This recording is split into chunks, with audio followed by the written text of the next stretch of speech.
তারেক রহমান তারেক রহমান বীরের বেশে আসবে ফিরে বাংলাদেশে তারেক রহমান ভয় নাই রাজপথ ছাড়ি নাই তারেক রহমান ভয় নাই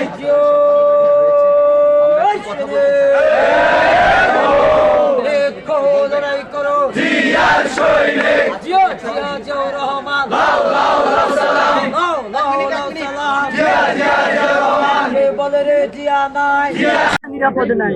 আমরা সাম্য হত্যার বিচার চাই এবং আজকের এই কর্মসূচি আমরা সাম্য হত্যার জন্য অবস্থান কর্মসূচি করছি।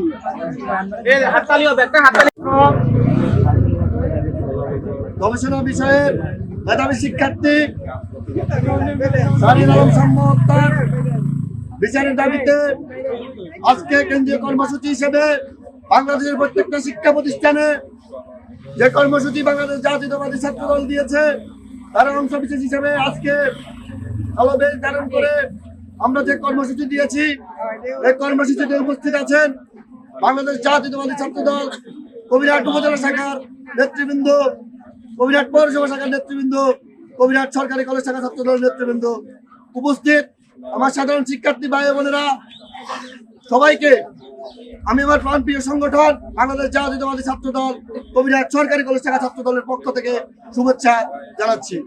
প্রিয় উপস্থিতি, আপনারা দেখেছেন গত 15.5 বছর ধরে বাংলাদেশে যে নির্মম হত্যাকাণ্ড চালিয়েছে খুনি শেখ হাসিনা, দেশনায়ক তারেক রহমান, দেশনেত্রী বেগম খালেদা জিয়ার নেতৃত্বে আমরা যে দৃঢ় আন্দোলন গড়ে তুলেছি, আন্দোলন করতে গিয়ে সারা বাংলাদেশে আমাদের অসংখ্য নেতাকর্মী খুন হয়েছে, লক্ষ লক্ষ নেতাকর্মী মামলা খেয়েছে।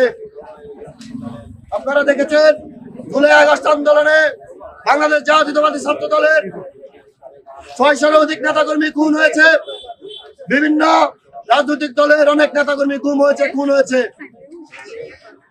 গত 17-18 বছর আমরা আন্দোলনের মাধ্যমে ব্রিটিশকে এদেশ থেকে পালিয়ে যেতে বাধ্য করেছি। তার পরবর্তী সময়ে এই সময় এসে এই ধরনের হত্যাকাণ্ড আমরা কখনোই মেনে নিতে পারি না, কখনোই মেনে নিতে পারবো না। আমরা বাংলাদেশ জাতীয়তাবাদী ছাত্র দলের স্পষ্ট বলে দিতে চাই, 71-এর সময় এদেশ রাষ্ট্রপতি জিয়া রহমান নিজে অস্ত্রজনে যুদ্ধ করে এদেশ স্বাধীন করেছে। এদেশ কারো বাবার দেশ না, এদেশ আমরা বলতে চাই আগামী দিনে একটি বৈষম্যহীন বাংলাদেশ, 71-এর চেতনার বাংলাদেশ, কেউ 24-এর বাংলাদেশ মুছে ফেলবে, 71-এর বাংলাদেশ মুছে ফেলবে, আমরা কখনোই সাধারণ শিক্ষার্থী এটা মেনে নিব না। বাংলাদেশ জাতীয়তাবাদী ছাত্র দল সবসময় রাজপথে ছিল, দেশের সংকটের সংগ্রামে সবসময় রাজপথে ছিল। আমরা বলতে চাই আমরা গত 16-17 বছর আন্দোলন করেছি, আমরা এখনো আমাদের কাঙ্ক্ষিত লক্ষ্যে পৌঁছাতে পারিনি। ইনশাল্লাহ দেশনায়ক তারেক রহমানের নেতৃত্বে আগামী দিনে যে আন্দোলন কর্মসূচি আসবে সেই কর্মসূচির মধ্য দিয়ে আমরা আগামী দিনে একটি বৈষম্যহীন বাংলাদেশ, সন্ত্রাস মুক্ত বাংলাদেশ আমরা গড়ে তুলবো, এই আশা প্রত্যাশা ব্যক্ত করে আমি আমার সংক্ষিপ্ত বক্তব্য এখানে শেষ করছি।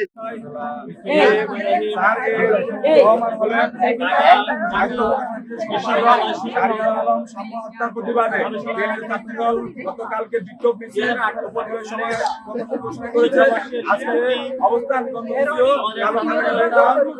ঘোষণা করেছে।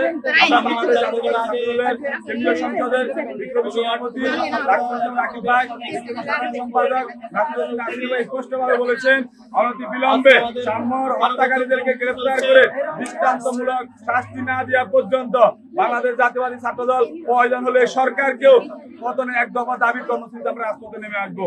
আমরা 24 পরবর্তী সময় এসে ছাত্র দলের কোন কর্মী আক্রান্ত হবে, শহীদ হবে, এটি আমরা মেনে নিতে পারি না। আমরা শেখ হাসিনার রেজিমের শাসনামলেও আমাদের শত শত হাজার হাজার নেতা কর্মী শহীদ হয়েছিল। 24-এ শেখ হাসিনা পতনের আন্দোলনে আমাদের জাতীয়বাদী ছাত্র দলের 142 জন নেতা কর্মী শহীদ হয়েছিল।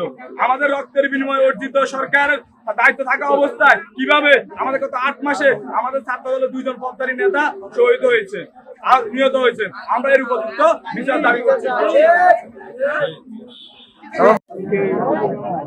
গত পরশু আপনারা জানেন, গত পরশু ঢাকা বিশ্ববিদ্যালয়ের আমাদের মেধাবী ছাত্র নেতা সালমান এফ রহমান কলেজের মেধাবী ছাত্র নেতা আমাদের